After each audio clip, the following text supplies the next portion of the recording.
In this video, you'll learn how to change your email address on eBay. By following these steps, you will ensure that your account remains secure and that you continue to receive important notifications and updates. To begin, log into your eBay account using your current email address and password. Once you're logged in, navigate to the top right corner of the page where you will see your account name. Click on your account name to reveal a drop-down menu.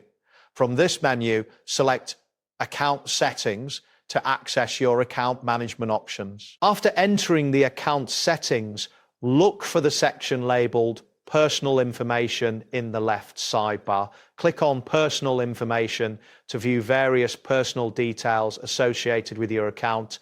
Within this section, locate the email area. Here, you will see your current email address displayed.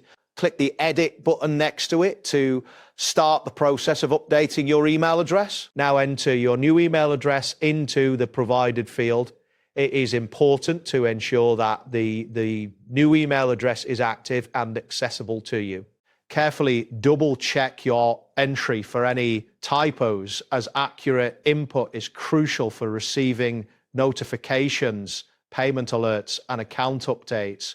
Once you are satisfied with your entry, proceed to save the changes. Upon saving, eBay may automatically send a verification link to your new email address. Access your email inbox and look for an email from eBay. Click on the verification link as soon as possible to confirm that you own the new email account. This verification step is essential, as skipping it could prevent important notifications from being delivered to you. Once you have verified your new email address, return to your eBay account settings to ensure that the change has been successfully reflected.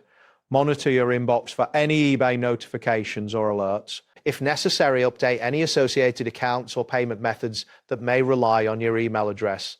Keeping a backup email for security purposes is also recommended, as maintaining accurate contact information ensures uninterrupted service. That wraps up today's guide. Thanks for watching, and catch you in the next tutorial.